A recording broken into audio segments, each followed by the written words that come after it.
captured.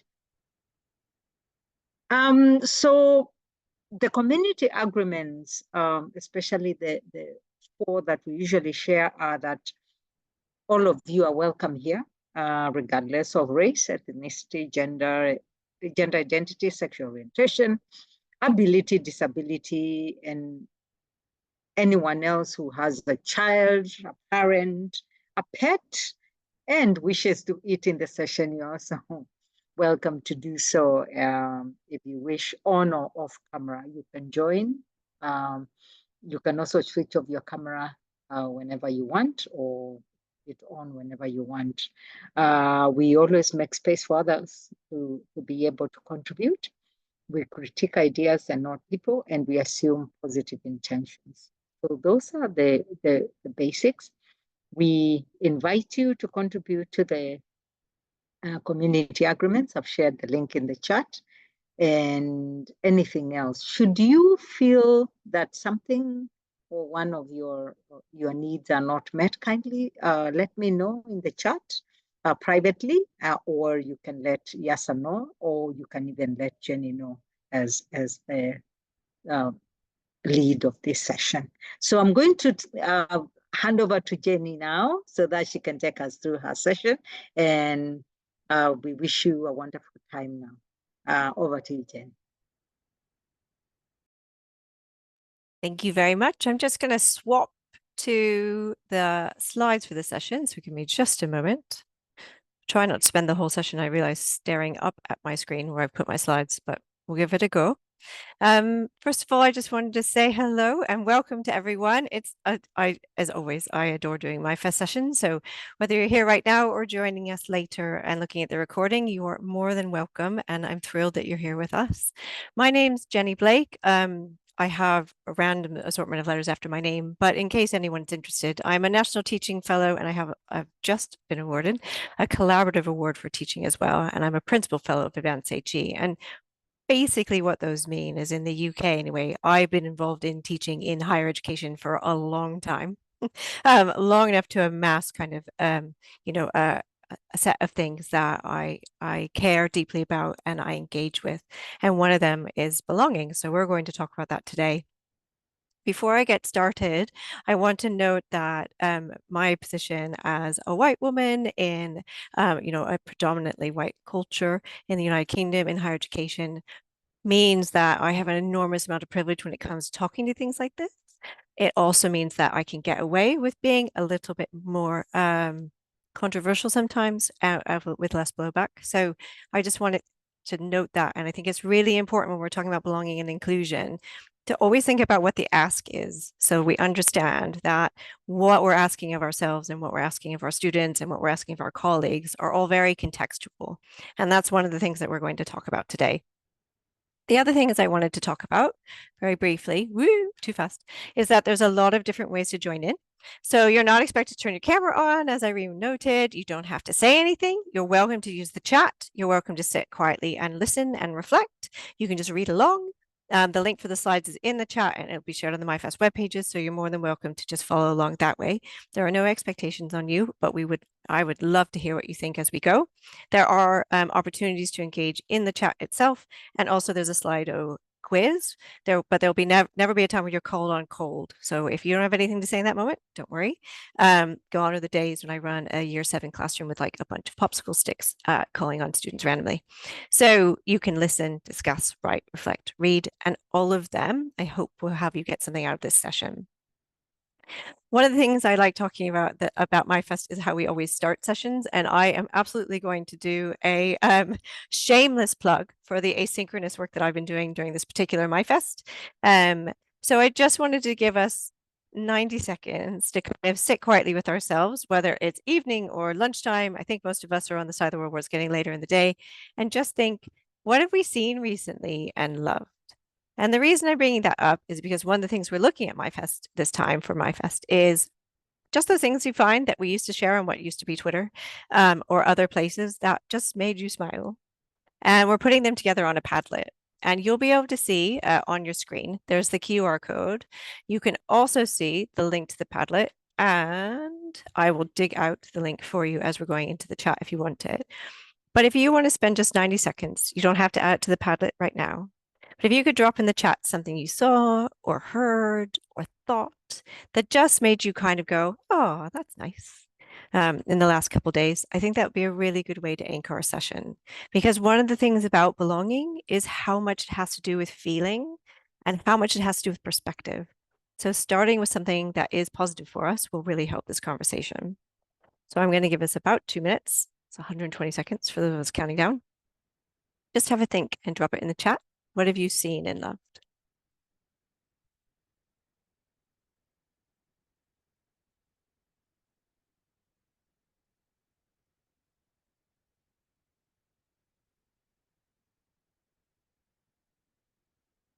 What I'm doing right now is looking for a picture I saved to put in the chat that I saw today.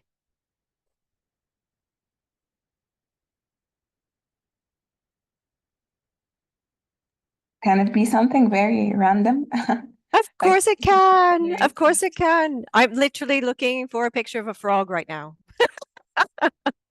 So just drop whatever it is that made you smile. That's the nice thing about things that make you smile. They can be completely random. Absolutely.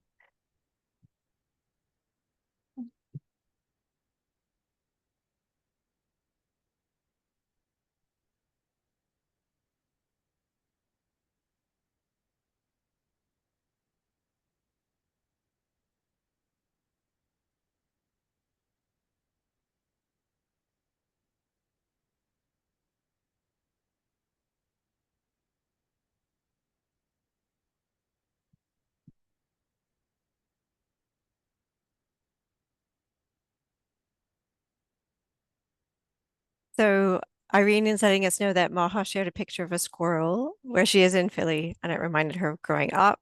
And there are so many squirrels everywhere. I feel like they're the universal friendly animal because we all have rats, right? And we don't like them. But everyone loves a squirrel.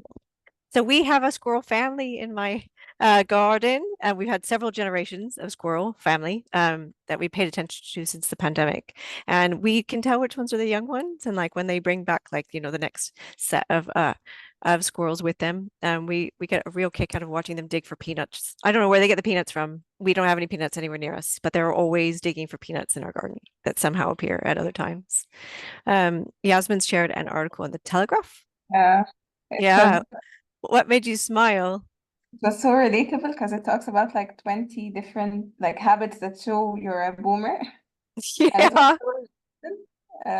Like the difference, especially between me and like my brother and I, and then my mom and I, like how we like it mentioned stuff like how they text with one finger, we text with two fingers, or like how they always want to pay like with coins, and we're like, that's fake. Or they're using TikTok, they're using Facebook, we're using TikTok, stuff like that. So Yes. And then, so no, and I think it's so interesting too that a lot of the times what can make us smile aren't things that are to do with us, but things that remind us of other things we love. So you're like, oh, that is annoying. But yeah. And like the way the article was written was very like it was informal. It was really like funny. It was cute. Yeah. I feel like there's a lot going on. I don't know how close everyone follows American politics, but there's a enormous difference in tone between our two main candidates right now, which has a lot to do with, I think, their generational approach to social media and just stuff in general. So it's really interesting. But I would highly encourage you, if you're ever having a tough time, to go to that Padlet. People have shared the most amazing things. There are a lot of music there. There's some quotes. There's quite a few pictures that people really like, and it's just nice. So the more the merrier on it. And I just wanted to encourage people to start there. So just to move on to the next thing, unless Yasser wanted to share something, you let us know in the chat. So basically, well, something personal that made me smile, and last August, it was my first time like engaging in a podcast, being a guest on a podcast, and that was with Bonnie Stahoviak when we recorded an episode, and then it was like aired in August. And I just kept reflecting, and I liked the conversation, and then I recorded with Ellen. So this August, surreptitiously, it was like I also got another invitation from another podcaster, and coincidentally enough, tomorrow there's another episode airing, so that made me smile that like August seems to be a sort of a month where I have to wait for something to air. Maybe I'll just have to just it made me smile that like the anniversary is commemorated in itself. So yeah.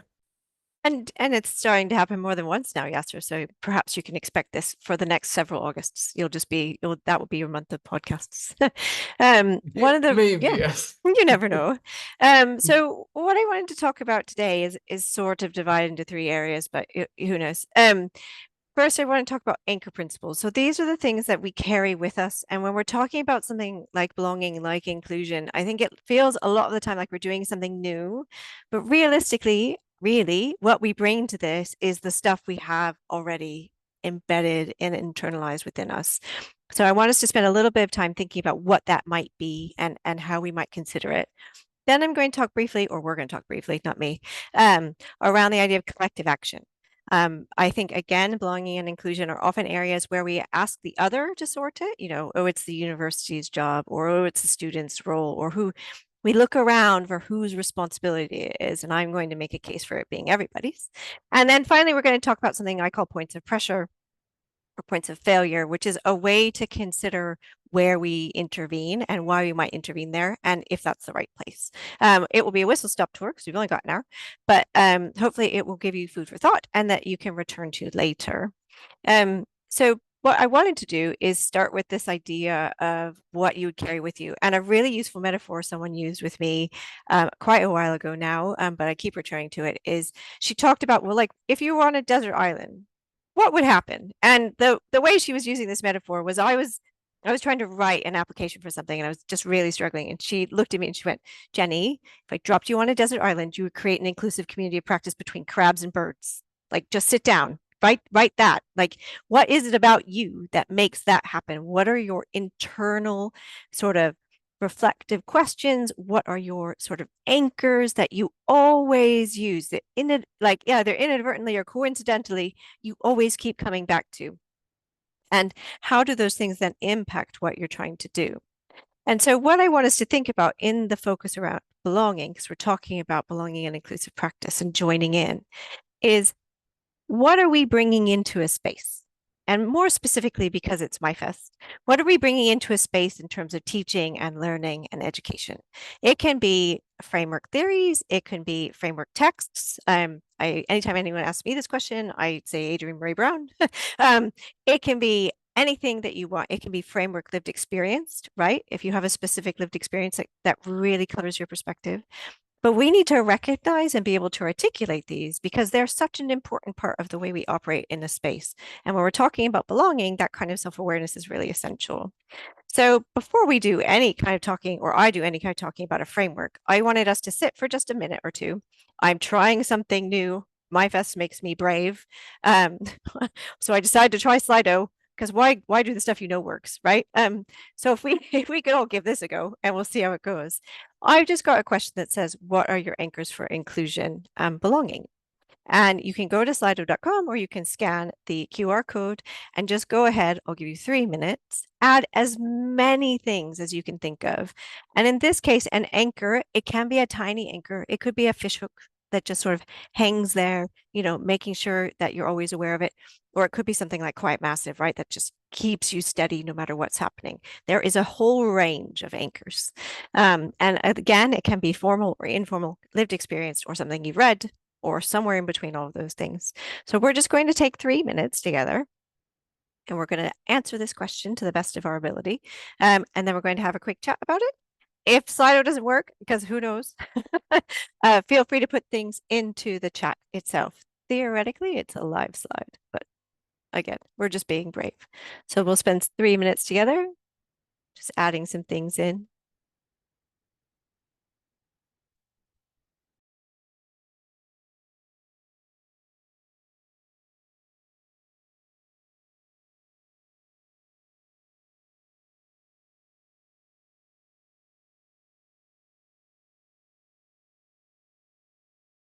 Listen.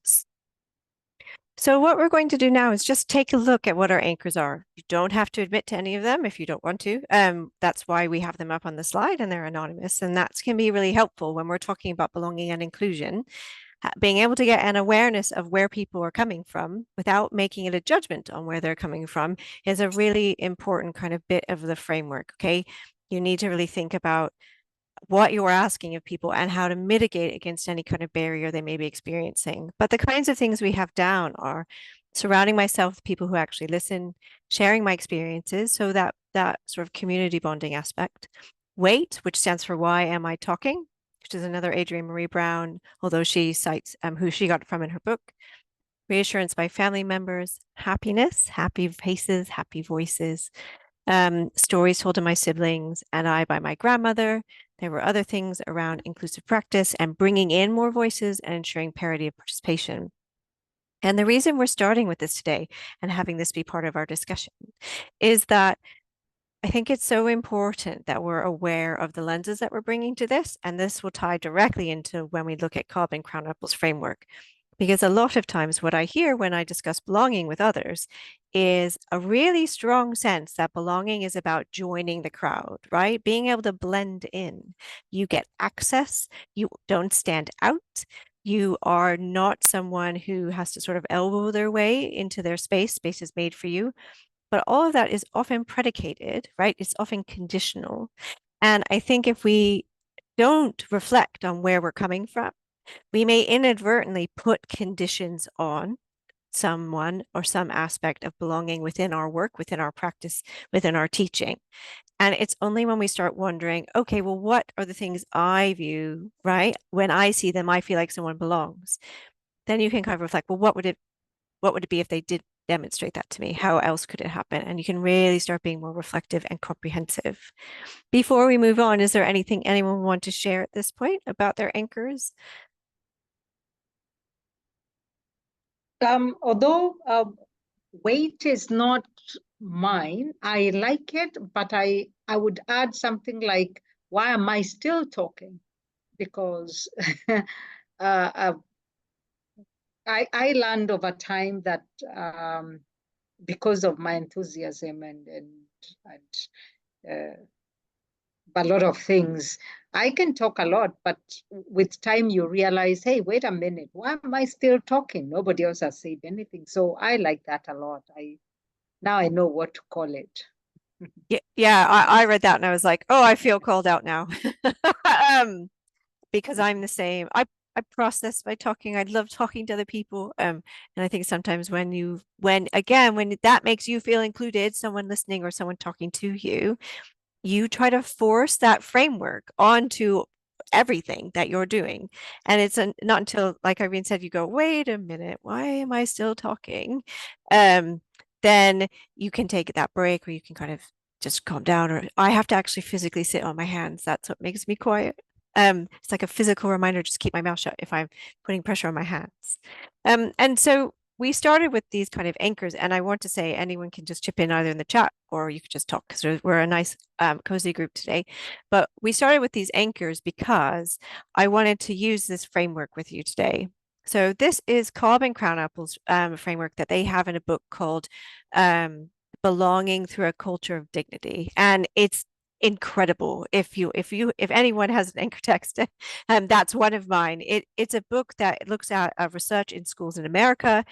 It is very specific to sort of school age children. So in this case, it'd be sort of 11 to 17, that kind of age. However, it is eminently applicable. And I found it incredibly provocative to read because of the way Cobb and Krownapple approach this idea of belonging, which is that the onus is not on the student, right? It's not the student's job to belong. It's not their job to take part in activities that would make them belong. Belonging is not, in fact, a lever you can pull an off-on switch. It's a really complicated, contextual, structural issue. And the first answer, therefore, has to be in the approach by the institution, in their case, the schools, but in our case, whatever our contexts happen to be. And I use this particular slide constantly because it's such a helpful pause and reflection question for people when I'm discussing belonging with them. So I'm going to describe it to you, and there's also alt text on the slides. But in the top right corner, for example, they have the word included. Included is for them both high access and unconditional belonging. We'll get to that in a moment. And they say that's being of a community. So there's loads of different colors in this circle that they've created, individual dots, all different colors, but all together in a circle shape, okay? Directly beneath that, in the bottom right-hand corner, we're really stretching my left and right abilities, by the way, guys. They're not great. So directly beneath that, in the bottom right-hand corner, they've got segregated. Now, segregated, especially in America, is a very weighted word, right? It's an extremely weighted word. However, Cobb and Krownapple note specifically that segregation is about safety. So there's unconditional belonging to be found in segregation. However, there is low access to the sort of dominant resources that you would find in the institution. This is for them being of a separate community. In the top left-hand corner, we have integrated. Now, that's very high access, right? In difference from the segregated group that's diagonally opposite them. However, it's conditional. So instead of being of a community, as they are when they're included, this is being in a community. And in this case, you can see they visually represented it by having 3/4 of it all the same color, right? All this very dull gray, I'm sure on purpose. And then one section of it, about a fifth, probably, maybe a sixth, is the mixture of the colors they have in the other sections. But they're grouped, first of all, by color. They're no longer sort of a random rainbow. And there are far, far fewer of them. They stand out. And in this case, being integrated is massively different than being included. And I would like to assert that a lot of our work around belonging, when we talk about joining in, we're really talking about integration, right? We're really talking about behaving with the norms of the dominant community. We want them to blend in, okay? So that we will give high access, but only under certain conditions. And then underneath integrated, so directly opposite segregated on the bottom left-hand corner, is excluded, and that's being outside of a community. In this case, they have no access at all to any of the resources. It's conditional belonging, so they can't even sort of get in, and they're individual colors scattered around a big gray circle. And in that case, what we're looking at is something that I think we often recognize, right? We see that as a lack of belonging. Someone's outside the circle. But we don't understand what it might mean to be different between that and segregated. So what I'd like us to do today is, as a little group, is just consider the work that we're doing and think about two things. One, are we putting rules on belonging? So are there things that people have to do to belong? It can be as basic as, do they have to have a certain set of marks to be admitted? Oh, no, you don't. That was Kira. Do they have to have a certain set of marks to be admitted? Okay, there are some conditions you can't escape, but also do we have that hidden curriculum, which we tend to mitigate. If you're familiar with the hidden curriculum, it's this idea there's a whole sort of social curriculum that those with high social or educational capital would be aware of. Often in working towards belonging or inclusion, we reveal the hidden curriculum, but what we don't do is challenge it. And so I would like to assert that if we're talking about things that have a hidden curriculum or that element where we feel like we have to plug a gap in someone's understanding, what we're really talking about are what are the conditions to belong here. And we're not allowing for inclusion. We're only allowing for integration, because inclusion, as you can tell from the visual and from the way it's positioned on the framework, inclusion allows the colors to be dominant, right? Whereas integration allows that sort of conditionality to be dominant. So I just want to take a minute here and ask if there are any questions about this, because we're going to move on to discussing how it might apply, or if it made you think of anything, or if you'd like me to explain differently. I'll just give you all a minute. Yeah, I have a question. Please. So you mean like how we can apply this framework maybe in classrooms or in education systems, or Yeah. I think you can apply it anywhere. I gave a talk at a conference on communication, like marketing. I was like, what do they call themselves? Like communication professionals. These people are better than me at sort of how to talk to people, obviously. But I said, look, how many of you talk to your first year students as they're entering university? And like, they all raise their hands, because of course we send them in these emails, don't we? Like, hello, we're so excited. I was like, how many of you say when you get here, you get to be, and then show them pictures of students having fun. And they were like, and I was like, okay, what if a student isn't like that? Like, are you kind of saying to be here, you need to be like this? And one lady went, oh no, like really loudly, bless her. Because I think she had a moment when she thought, oh no, I'm not being inclusive at all. I'm still, she's so excited about her university, rightly so, right? That she Yeah. was like, you can do all this stuff. And she wasn't thinking that, like, actually, what I'm saying is to be here, this is the kind of person you need to be. And she Right. went back and rewrote, bless her, she rewrote like a huge chunk of her comms plan to make it be more like, oh, we're so excited you're coming. This is what Mhm. you're going to do. And the idea there is that the vulnerability is on the institution, right? We're going to change because you're here. But obviously the narrative we all hear about higher education is that the student is going to change. Look at what you can do. You're going to grow. You're going to change because of us. Actually, probably, at least part of our communication and our framework and thinking needs to be like, well, how are we going to change? You know, do these students have agency to impact us? Because if they don't, we're probably Yeah. leaning towards the conditional side. So that's what I Right. meant about context. It could be an email you're sending. It could be a whole thing you're creating. I know someone else is creating a bunch of stuff for Welcome that's based on this book. So they have like a whole structured kind of intervention activities plan. But it could be small. Yeah. Wow. Yeah, wow, is exactly right. Irene. I never thought Uh, of it that way. So yeah, I need some couple of minutes to think about this. uh, my brain goes to a lot of things, and I do not know if I'm asking a question or answering, but so most of the times we have online courses, and when we offer them, even when they are free, we'll tell people the online course is free. However, to join the course, you need to have stable internet, you need to have a laptop, you need to have this, you need to have that. And in a way, it has made me think that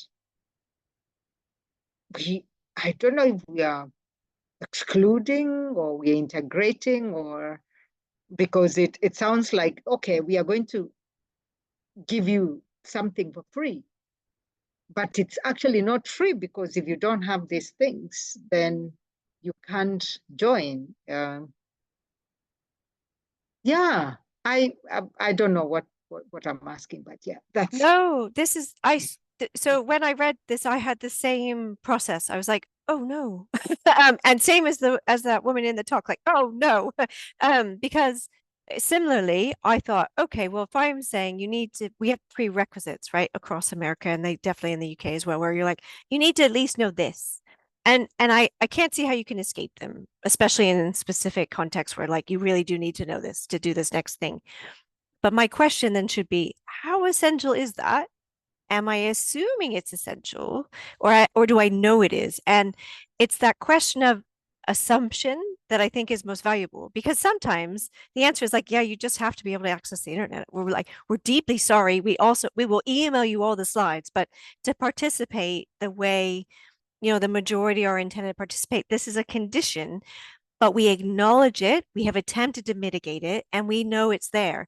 I think the real dangerous ones is, I'm going to go back to this hidden curriculum because it turns out that really annoys me. Who knew?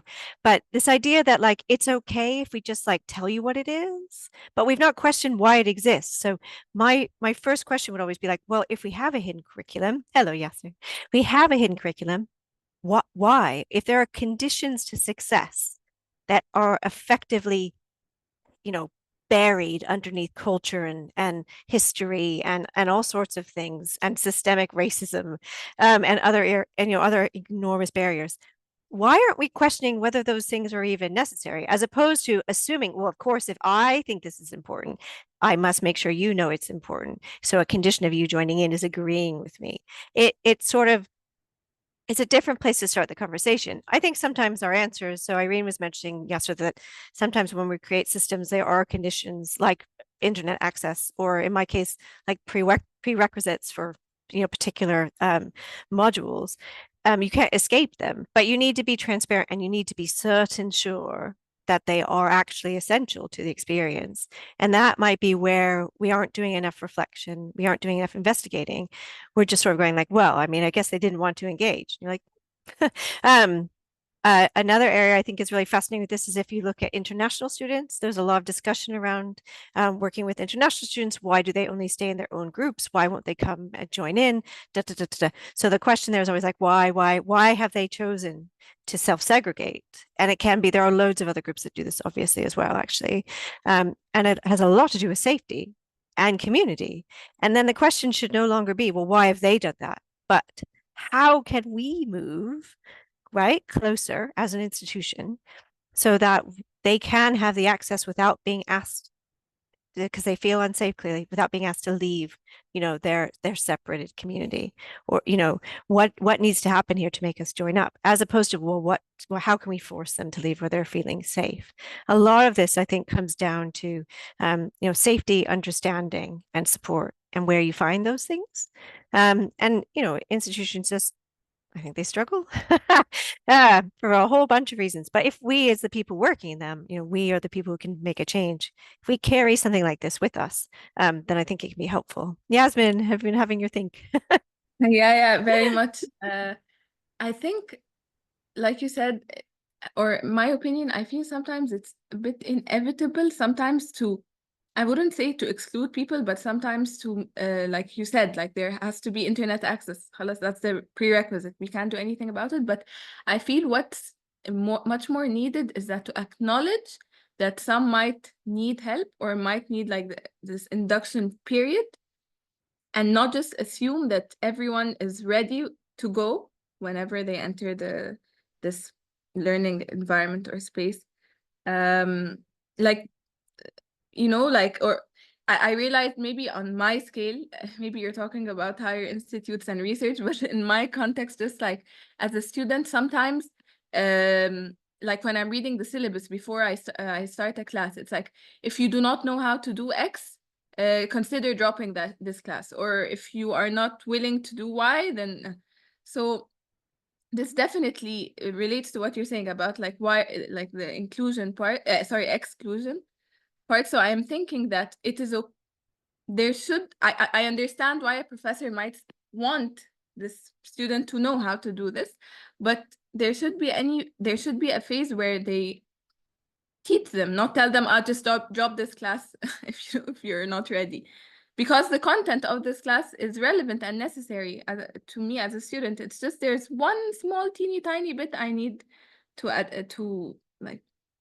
understand or adapt to. So Yeah, and I guess my question there is, first, absolutely, and I think there are a lot of people who've experienced similar things where they've read something and been like, oh, I can't, okay, and then backed off, or sort of, am I agreeing to struggle? I think the question there might be also, like, what opportunities are there to adhere to those conditions? And are they being used to purposefully exclude people that, for lack of a better way to say this, like you don't want to put the effort in, like you think, oh, it's too much work to bring someone who doesn't know this into our group. I can't do that. And or there's like too much demand, like there's too much demand. Yes. Oh, heard this a lot at universities, like, yeah. Yes. So the other thing that's really interesting, both on that micro level, even in a group, if you're thinking about group work, Yasmin, if you had to do a group work assignment and you thought, oh, everyone has to have WhatsApp, or, and other chat things are available, but we've decided that. But really what you were just trying to do is exclude anyone who didn't have an iPhone, Right. I think we can hide our real conditions behind these kind of established culturally okay ones.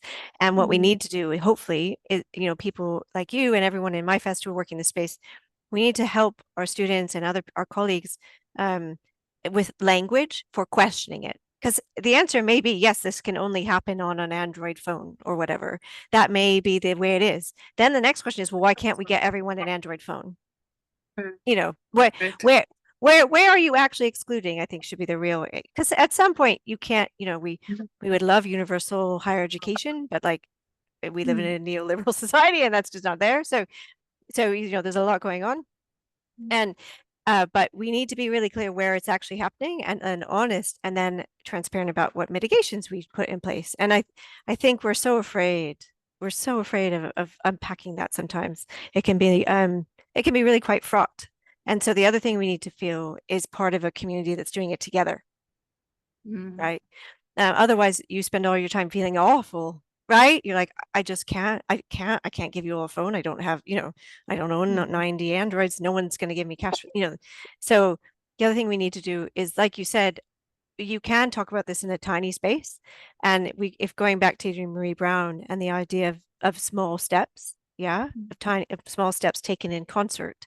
If all of us are questioning this in our area, that means the institution has started questioning it realistically, and that can really affect change, as opposed to just one person, even at no matter how high they are, trying to make it happen.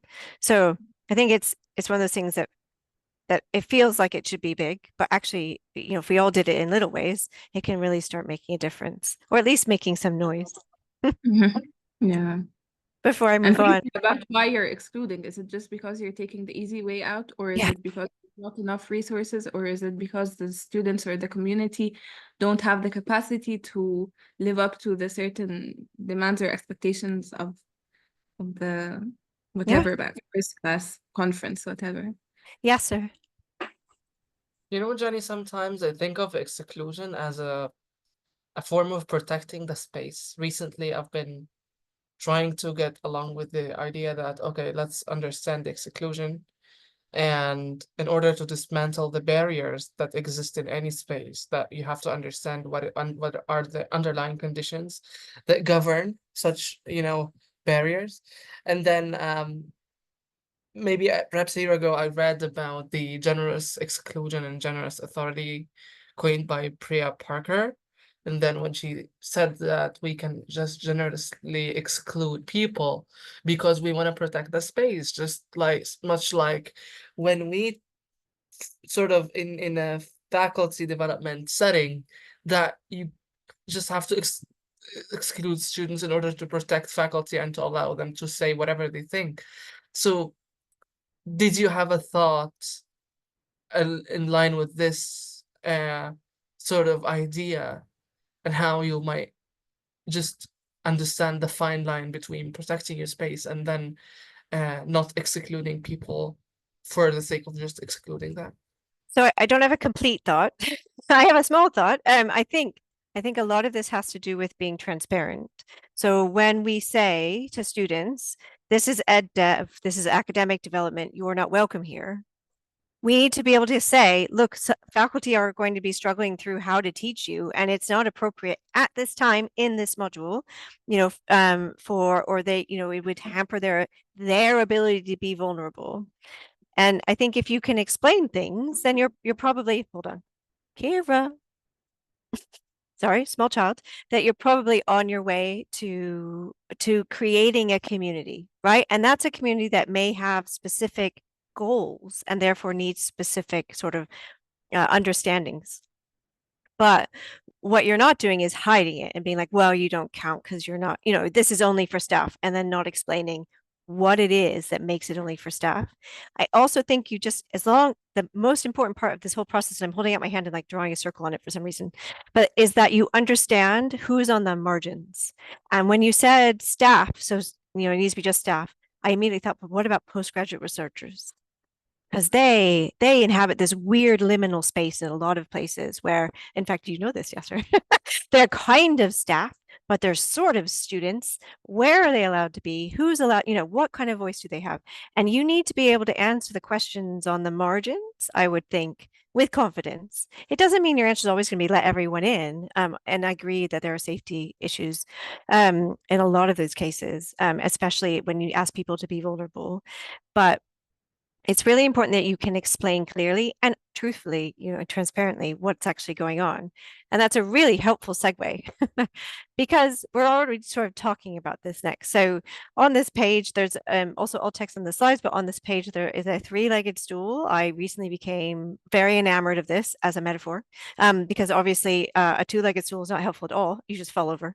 So the idea here is that there's a three-legged stool for collective action that includes reflection. Yeah. And I think what's really important about conversations like this is that we realize what we can do now, like what's some small thing that we could change that's within our gift, our 15% solution, if we wanted to use a liberatory practice. what does that mean for what we do next? Like, how does that change our path? And then what do we need to note? What do we need to be paying attention to?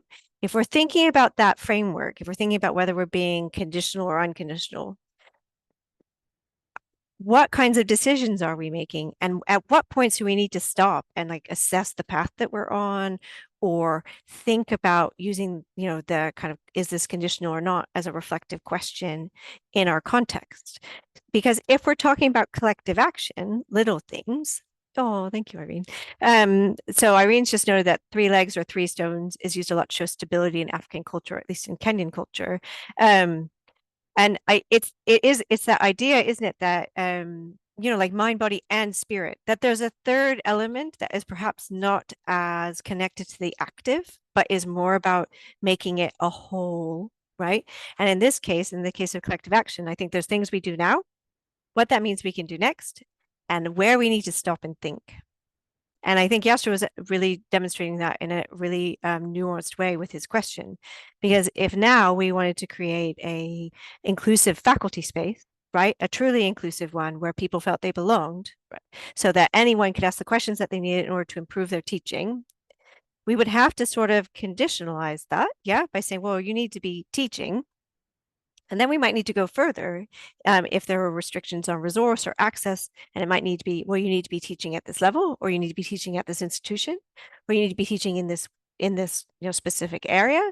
And we need to make sure in our practice that we stop ourselves often enough so that we don't end up then in a class with 2 people because we've made so many conditions, right, that they can't actually get the work done. And in fact, we have excluded those who might benefit. So I just wanted us to spend some time. We've only got 13 minutes. Woo! Sorry, my daughter's like pushing a chair around behind me. It's very exciting.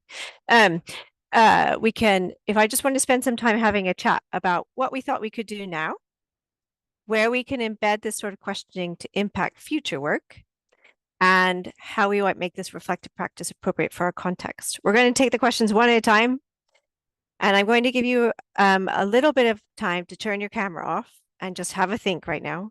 So what I'm going to do is write in the chat, what can we impact now? I'm going to give us 3 minutes. You just think about the framework, and I'll put the framework back up. Where could you apply it now? What can we impact now? If we start thinking about conditional versus unconditional belonging, high and low access, segregation for safety versus exclusion, and the reasons behind all of those things. And these nows are not meant to be big, so I'm not asking you to change your whole institution or in fact make anyone else do anything. This is really just for us. So let's take 3 minutes and just have a think. And at 51 past the hour, wherever we happen to be, we'll go ahead and drop our answers in the chat. And so it was a real pleasure to spend that time with you all. One thing I want to note is that we did start chatting in the chat like right away, which I thought was amazing. And I mentioned that one of the things I think I can impact now is how I listen. I've ended up, I do a lot of things, and I end up being in charge of things, and I think sometimes that means that you don't always hear what's going on, and that there's always so many different ways you need to be listening. And I thought, where are the places where I'm making it, you have to be at a certain place or a certain kind of person or etc. in order for me to hear you? And some of that might be necessary. There are nearly 50,000 students at my institution. I can't go talk to each of them individually, but I bet a lot of it's just habit. And I want to always ask myself what the conditions are that I'm putting on it. I can share what was in the chat, but if you'd like to share yours, please just stick your hand up or start chatting and let me know. Yes, sir, go ahead. So I wrote in the chat 2 things. One being the impact central to creating learning design / spaces that are sort of like that's central to liberty, central to, I actually forgot what I wrote. I got distracted by the chat, but like liberty, that teaching and learning is sort of compassionate, central compassion, kindness, that I also is not really bound by any restrictions. But I also liked Irene in the chat, like asking why questions without sort of consequences as well. So yeah. I think that all connects up, doesn't it? This somewhere that's compassionate is somewhere that allows people to question without fear. I think there's a lot of fear that's created by authoritarian and that quite stringent, this is the way this is kind of approach. Whereas a more compassionate one would allow people to ask why. And then I thought, oh, they can also ask, well, what about me? And sometimes the answer is like, well, this just isn't appropriate for you. Like this, it's not your thing, sorry. But this, we have this, or these are the reasons. But they need to be able to ask. That might be the difference that you asked about earlier, Yasser. Yasmin had a beautiful moment talking about, and feel free to raise your hand if you'd rather, Yasmin, talking about creating learning spaces that are welcoming, but by constantly recommitting, as we do in MYFest, by repeating the welcome, because it doesn't become stale if you're constantly recommitting to it. Yasmin, do you want to chip in? Yeah, like reassurance in general. Like sometimes if you just say this one time during the beginning, okay, you think it's just like the usual or like the diplomatic way to start, and then you continue going on. But when it's always reiterated and re-emphasized, the audience or whoever we're targeting really does feel the difference, and they feel that at any certain moment, if they feel their needs are not met or they're excluded, they can voice this out, and it's very important. I feel it's key, actually. There's always this like you're intimidated to express how you feel sometimes. So having the space, and like Yasser said, like a compassionate space where everyone, yeah, like I feel it does make a difference. No, absolutely. And I think it's a beautiful way to be constantly welcoming by asking ourselves, right? We're the ones making the effort there. And that's the other question I think is inherent in this framework. It's like, well, where is the ask? Is the ask on the vulnerable, on the student, on those with less power? Or is the ask on the institution, on those leading the session to constantly recommit to these community agreements that we will adhere to together?